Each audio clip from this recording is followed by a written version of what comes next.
On the night of March 4th, 2022, in a quiet stretch of the Wasatch Mountains outside Park City, Utah, a 39-year-old stonemason named Eric Richins went to bed beside the woman he had married. They had been celebrating. His wife had just closed another real estate deal, and to mark it she had mixed him a drink, a Moscow Mule, served in a copper mug. He drank it. He went to sleep. He did not wake up. Sometime in the dark hours that followed, Eric ended up on the floor of their bedroom, and by the time anyone reached him, he was already gone. In his blood, a medical examiner would later measure roughly 5 times a lethal dose of fentanyl. Not injected, not smoked, swallowed. He was a healthy man with no history of the drug that killed him, and he died in his own bed, in his sleep, beside his wife. For a long time, it nearly passed as a tragedy. The investigation moved slowly. A lead detective would not be fully assigned to the case until almost a year later. And here is the detail that would eventually carry this story from a small county courthouse all the way to international headlines. A little over a year after that night, the woman who made that drink would publish a children's picture book. A gentle, illustrated story about a young boy who wonders whether his late father is still beside him, on his birthday at Christmas, on the first day of school. On the cover, a father with angel wings. She would sit on television sofas and promote it, presented to the public as a grieving widow helping other children survive their grief. This is the story of how that book came to be written, and of the man it was written about. A man who, in the final months of his life, had quietly begun telling the people he trusted most that he believed his own wife was trying to kill him. To understand what happened inside that house, you first have to understand the 2 people who lived there. Eric Richins was born in May of 1982. He built things for a living. A co-owner of a stonemasonry business he ran with a partner, and by every account he was good at it. Steady, hard-working, well-liked in his community, and above all devoted to his 3 young boys who were just 9, 7, and 5 years old when he died. The people who knew Eric describe a man with no history of illicit drug use whatsoever. His own mother had spent her career working as a drug and alcohol counselor, and the dangers of addiction had been pressed into the family from an early age. Hold on to that detail. It becomes one of the quiet hinges of this entire case. Kouri Richins, his wife, was the more visible half of the marriage. She was a real estate investor who ran a house-flipping company under her own name, and she cultivated an image to match it. The successful, mountain-town entrepreneur, the energetic mother of 3, the woman who always seemed to be building something bigger than before. The couple had signed a prenuptial agreement before they married, and they kept a comfortable home in Kamas, a rural town just east of Park City, in one of the most expensive corners of the state. From the outside, in the years leading up to that March night, the Richins family looked like a portrait of success. The busy entrepreneur, the dependable craftsman, the 3 sons, the mountain home. But a portrait is only a surface. And beneath this particular surface, prosecutors would later argue, the foundation had already begun to give way. The wife of Eric's own business partner would testify that as far back as 2019, on a vacation, Kouri had confided that she felt trapped in the marriage, that she did not believe she would come out of a divorce with very much at all. Because of that prenuptial agreement, the money would not follow her out the door. There was, it seemed, only one way out that kept the money in her hands. The business was the first thing to crack, and it cracked quietly, the way these things almost always do, in spreadsheets long before anyone says it out loud.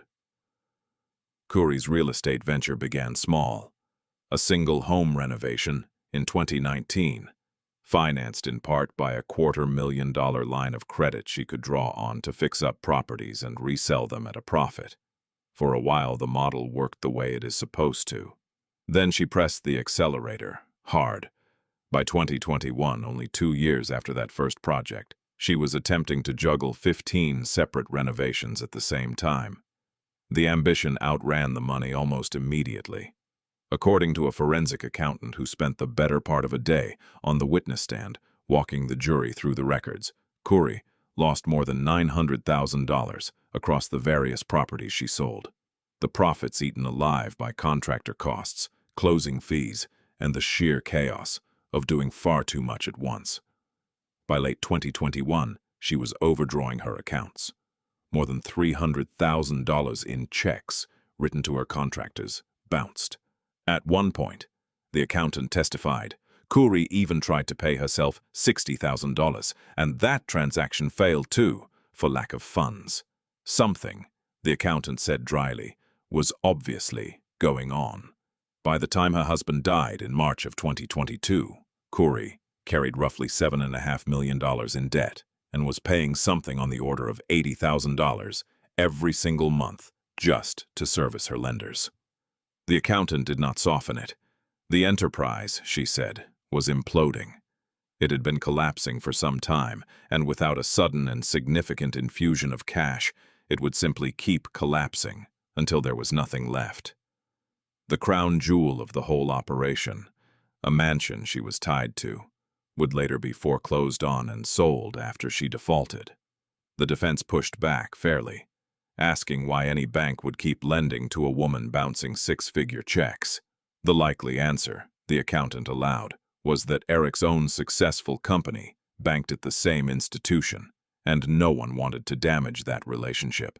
In other words, part of what was still keeping Kouri afloat in those final months was Eric himself, a significant infusion of cash.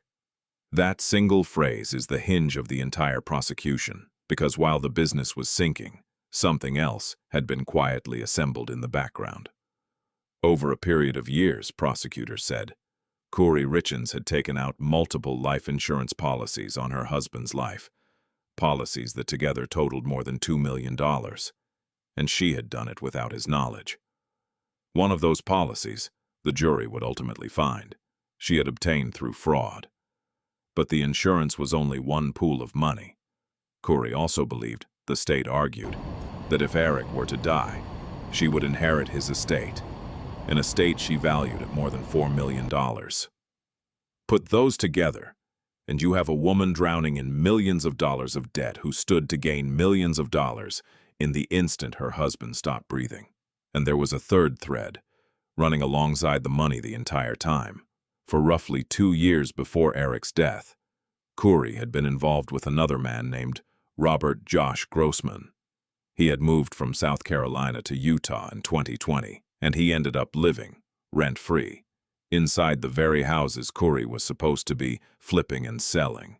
She paid him irregularly, in lump sums. She bought him trucks. And in the weeks before Eric died, the two exchanged text messages about a future together. In one of them, sent in the middle of February 2022, Kouri asked Grossman whether he would marry her if she were divorced. His reply was immediate and unguarded. Yes, of course he would. He was in love with her. Grossman was never accused of any role in Eric's death, and it is important to be precise about that.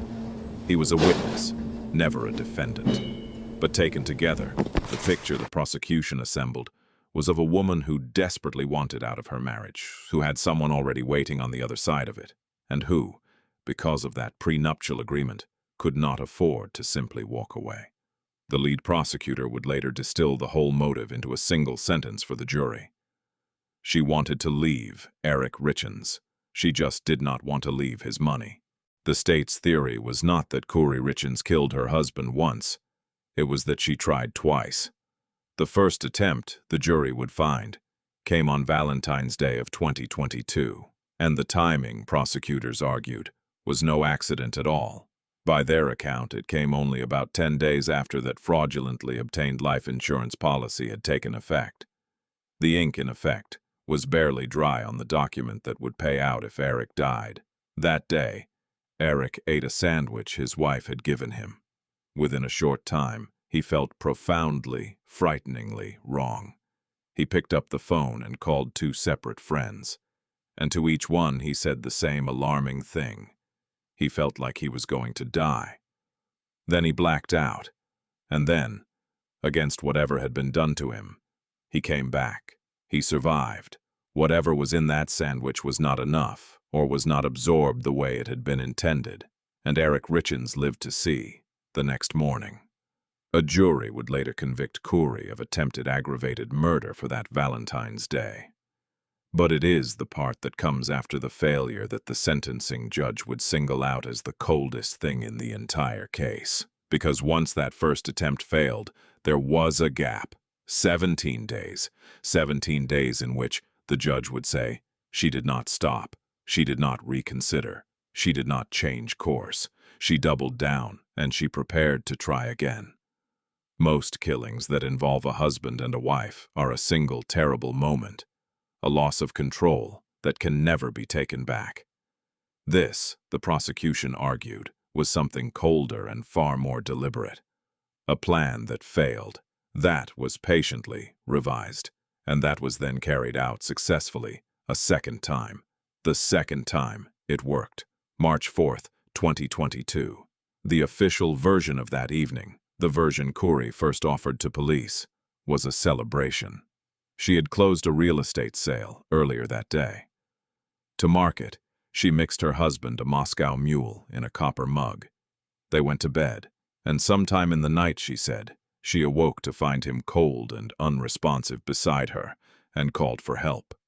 The recording of that 911 call became one of the most fiercely contested pieces of the entire trial. On it, Kouri is sobbing, very nearly hysterical, struggling to answer the dispatcher's most basic questions, her voice coming apart at the seams. To her defense team, that recording was exactly what it sounded like, and they chose to play it for the jury themselves in their opening. The raw, unmistakable sound of a wife discovering her husband dead in their bed. The sound of a woman becoming a widow in real time. To the prosecution, the very same audio was something else entirely. The lead prosecutor told the jury it was not the sound of a wife becoming a widow at all. It was, he said, the sound of a wife becoming a black widow. The same recording. Two listeners. Two completely irreconcilable stories.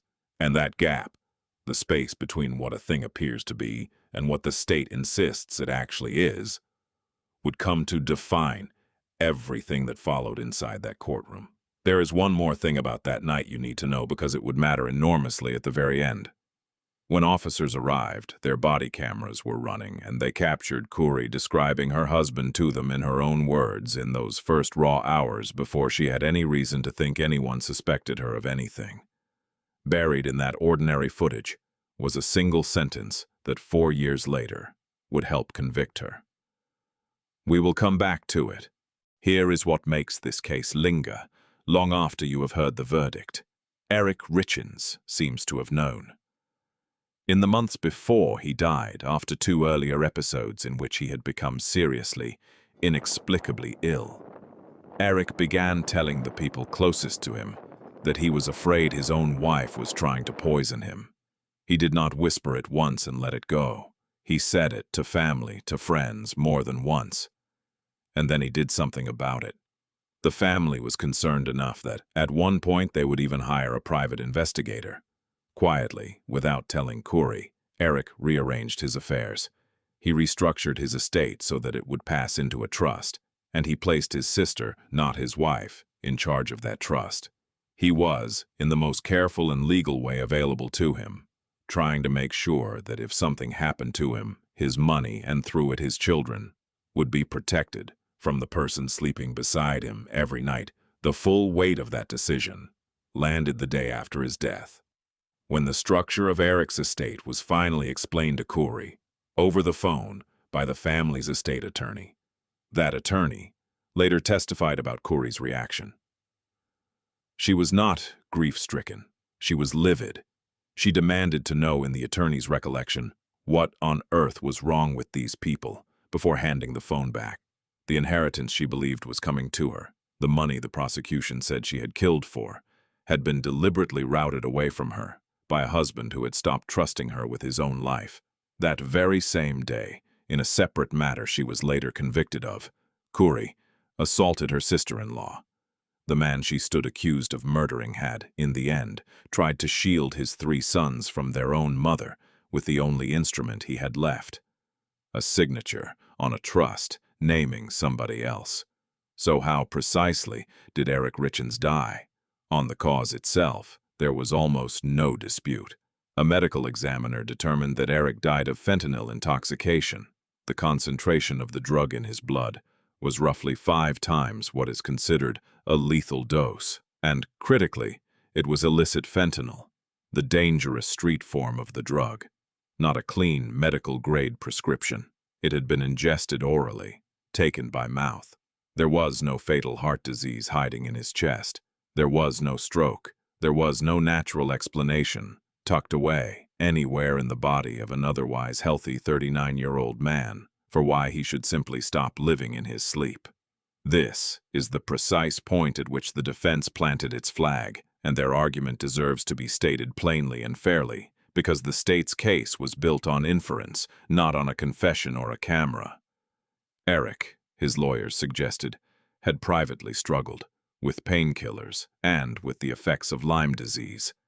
And he might, they argued, have taken that fatal dose himself, whether knowingly or by some terrible accident.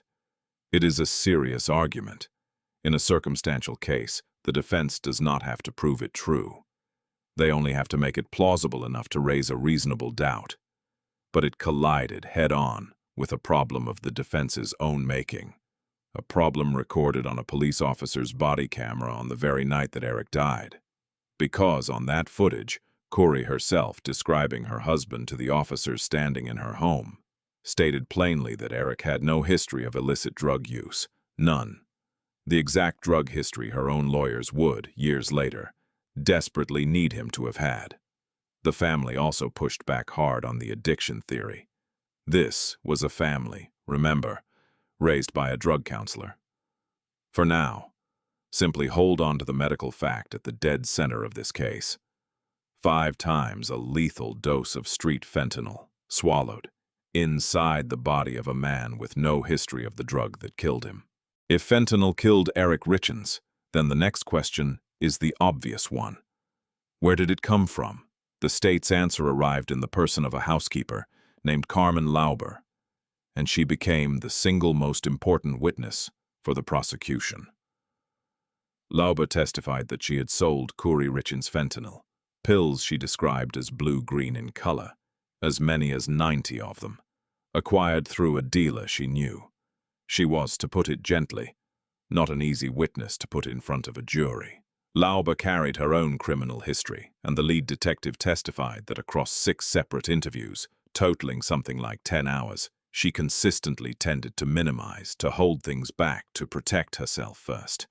Investigators told her, more than once, simply to say what she actually remembered, and not to invent anything, just to please them. But the details she did give were specific, and several of them were genuinely disturbing. When officers searched Lauber's home, they found drug paraphernalia.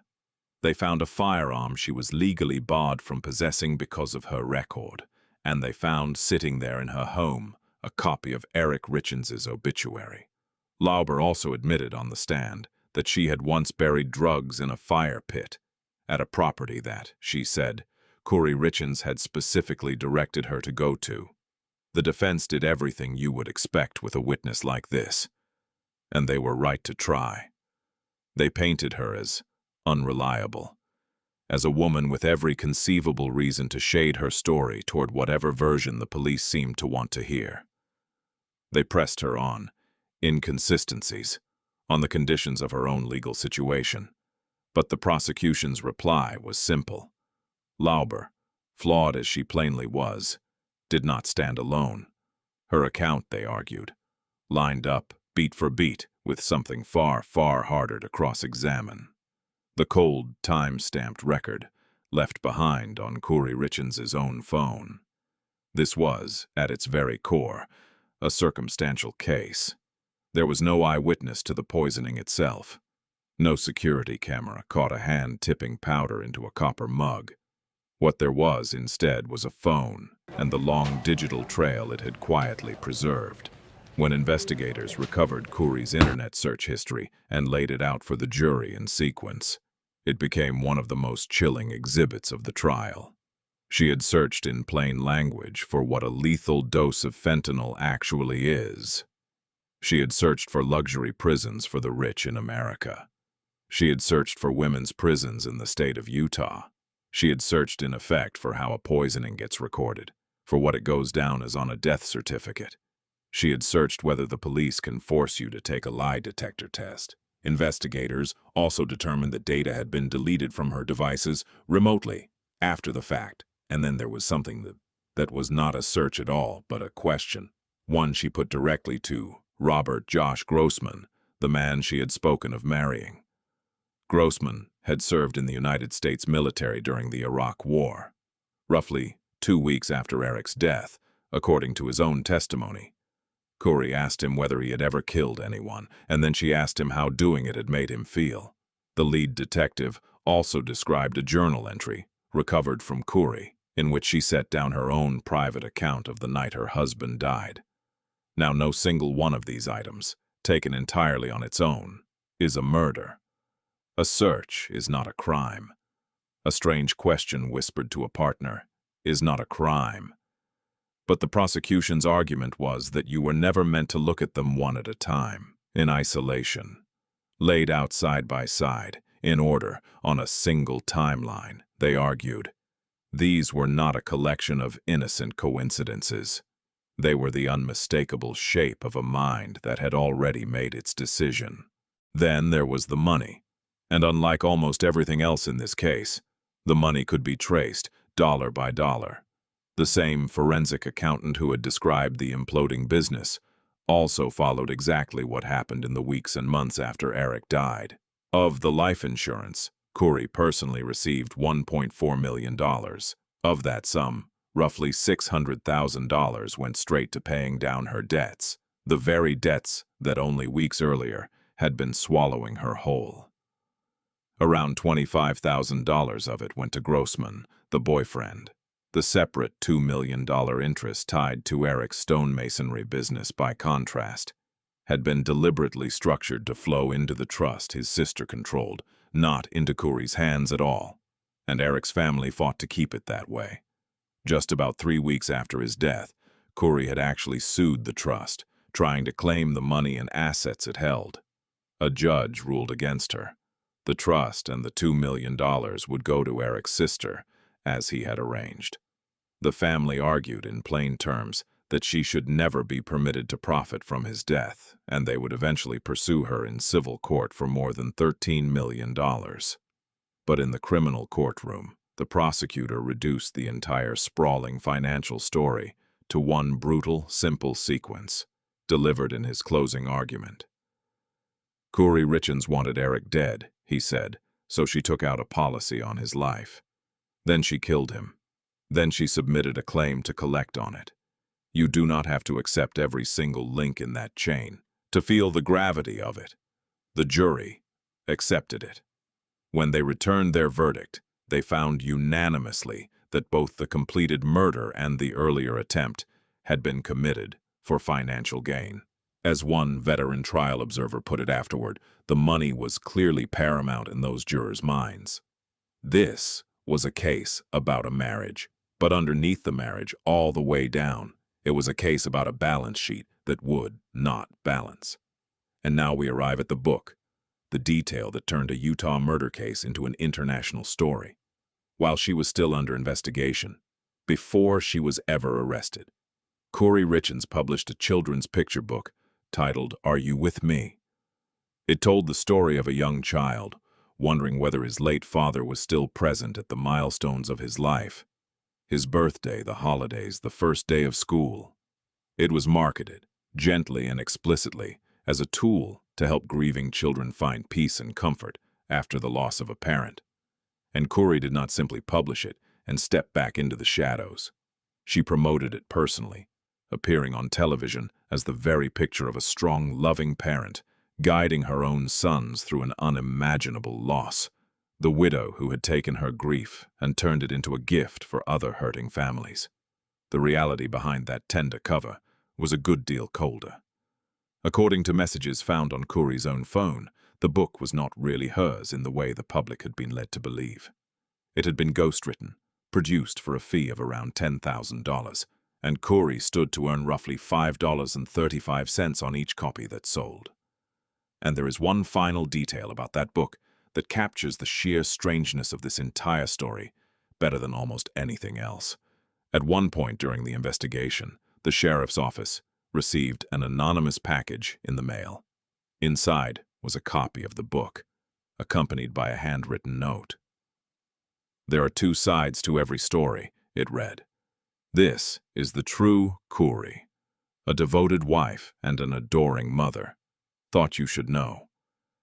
Investigators were curious enough to subpoena Amazon and trace the sender. The anonymous package, defending Kouri's character to the very people who were building a murder case against her, had been mailed by Kouri's own mother. Not long after the book began drawing national attention, in May of 2023, Kouri was arrested. She has been in custody, fighting these charges ever since. If the book was the public performance, the next piece of evidence was the private script, and it may be the single most damning artifact in the entire file. In September of 2023, while Kouri sat in the Summit County Jail awaiting trial, deputies conducted a search of her cell. Tucked inside a book, they found a 6-page handwritten letter. Scrawled across the top of it were the words, "Walk the dog, but take vague notes so you remember." The letter was addressed to Kouri's mother, and it carried a set of detailed instructions. It directed her mother to pass a message along in person to Kouri's brother, so that he in turn could deliver specific testimony at trial. And the testimony it scripted was this: that Eric had told the brother, before he died, that he had been getting his pain pills and his fentanyl from Mexico, from workers on a ranch. The connection, the letter insisted, has to be made with Mexico and drugs. It can be short, it said, and to the point, but it has to be done. And near the very end of those 6 handwritten pages came 4 words: "Bring me home." Prosecutors called it precisely what it appeared to be: attempted witness tampering, a calculated effort to manufacture testimony out of nothing and pin the source of the fatal fentanyl on a dead man who could no longer contradict a word of it. They asked the court to bar her from contacting her own mother and brother. Kouri's explanation was audacious. It was not a letter at all, she insisted. It was a chapter from a fictional novel she was writing in jail. A 65-page manuscript she said she titled "To Hell and Back," and the incriminating portions, she claimed, had been selectively and unfairly leaked by the people holding her. A novel, she essentially argued, whose plot just happened to read like a script for her own defense, instructing real people to say specific things in a real courtroom. It would be left to a jury to decide which of those 2 explanations they believed. They would not take long. The trial opened on the 23rd of February, 2026, in Park City, and it carried the weight of a case the entire country had been watching for nearly 3 years. People lined up outside the courthouse before dawn in lawn chairs hours before the doors opened, just to claim a seat in the gallery. Over 13 days of testimony, the prosecution called more than 40 witnesses.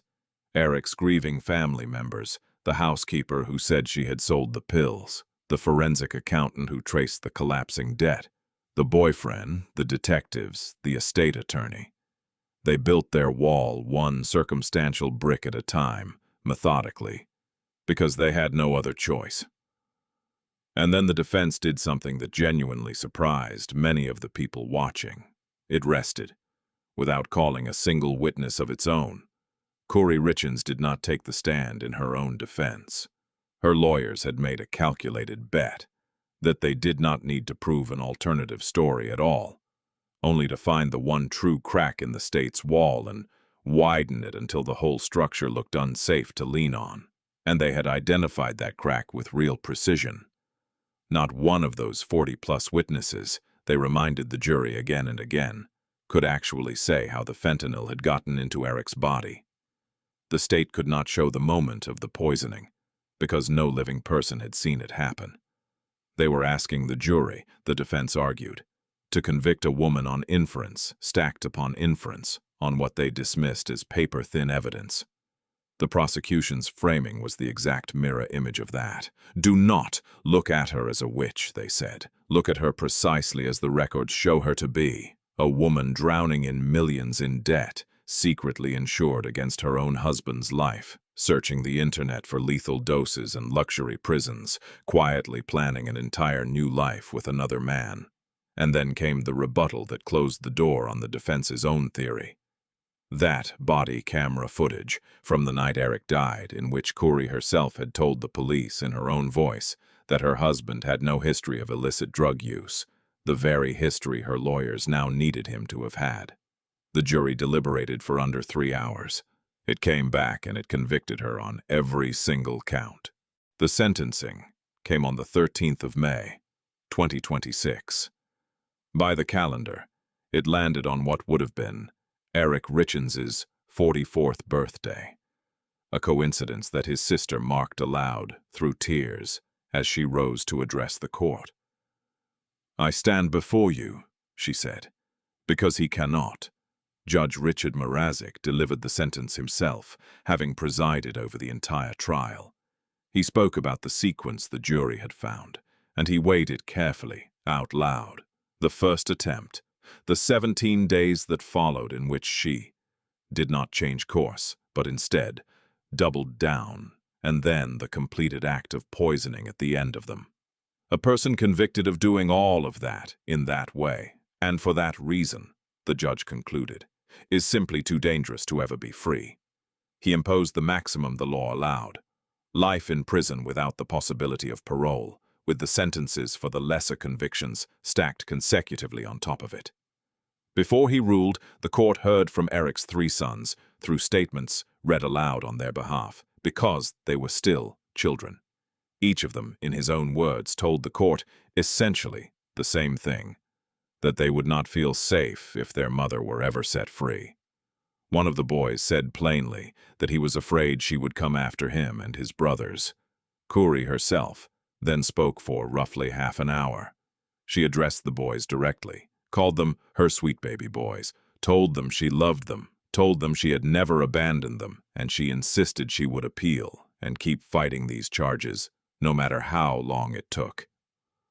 A separate criminal case involving her finances is still pending, and so it ends more or less where it began, with a book about a father who is gone and 3 young children left to wonder for the rest of their lives exactly what that book was really for. The state never proved the precise moment the fentanyl was administered. There was no eyewitness, no confession, no camera in that bedroom, and yet a jury handed all of it together, needed only 3 hours to convict. So here is the question I want to leave you with tonight. Was the circumstantial case enough? If you had been sitting in that jury room, where would you have landed, and why? Tell me in the comments below, and I will see you in the next one.